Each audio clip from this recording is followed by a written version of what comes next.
பொண்ணு தன்னோட கையில ஒரு கிளாஸ் பாட்டில் வச்சிருக்கா. அதோட மூடி தெரியாம கீழே விழுது.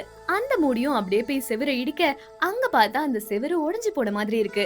அதையும் அவ அப்படியே பேத்து எடுத்து பாக்குறா. அங்க பேத்து எடுத்து பார்த்தா அங்க செவுத்துல பெரிய ஒரு பொந்து இருக்கிறத பாக்குறா. ஆரம்பத்துல இவ பாக்கும்போது பயந்தாலுமே அது உள்ள என்ன இருக்கும் அப்படின்ற ஆர்வம் அவளுக்கு இருந்து அந்த பொந்துக்குள்ளேயே கை விட்டு பாக்குறா.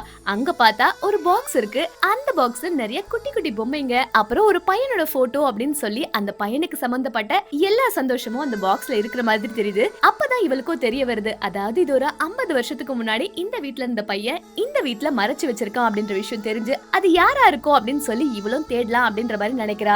50 வருஷத்துக்கு முன்னாடி இந்த வீட்ல யார் இருந்தாங்க அப்படின்ற விஷயத்த அவளோட ஹவுஸ் ஓனர் மூலமா தெரிஞ்சுக்கிட்டு அடுத்தடுத்த இன்ஃபர்மேஷன்லாம் கேதர் பண்ணலான்ட்டு போறா. எப்படியோ நிறைய பேர்கிட்ட இந்த இன்ஃபர்மேஷன் வாங்கி அவரை தேடி கண்டுபிடிச்சாலுமே அவர் தான் அந்த பர்சனா அப்படின்னு தெரிஞ்சுக்கிறதுக்காக கால் பண்ணி பாக்குறா. அதுக்கேத்த மாதிரி இவரும் அந்த போனையும் அட்டென்ட் பண்றத பார்த்து இவர் தான் அந்த ஆள் அப்படின்ற விஷயத்த தெரிஞ்சது மட்டும் இல்லாம இவருக்கு தெரியற மாதிரி பக்கத்துல அந்த பாக்ஸையும் வச்சிடுறா. இந்த பாக்ஸ பார்த்ததுமே அவருக்கு எல்லை இல்லாத மகிழ்ச்சி அப்படின்னே சொல்லலாம். அந்த பாக்ஸ பார்த்த அடுத்த நொடி அவருக்கு சின்ன வயசு ஞாபகங்கள்லாம் பயங்கரமா வர ஆரம்பிக்குது. இதனாலே பயங்கரமா அவர் கண் கலங்கிறது மட்டும் இல்லாம நேரா ஒரு பாருக்கும் போறாரு. அங்க போய் ஒருத்தர் கிட்ட தன்னோட நினைவுகள் எல்லாமே ஷேர் பண்ணிட்டு இருக்காரு. அந்த இடத்துல இந்த பொண்ணும் இருந்து அவர் என்ன சொல்றாரு அப்படின்ற மாதிரி கேட்டுட்டு இருக்கா. அப்பதான் அவரும் ஏக்கத்தோட சொல்றாரு, சின்ன வயசுல இருக்கும் போது எப்பதான் பெருசாவும் அப்படின்ற மாதிரி நினைப்பு வந்துட்டே இருந்தது.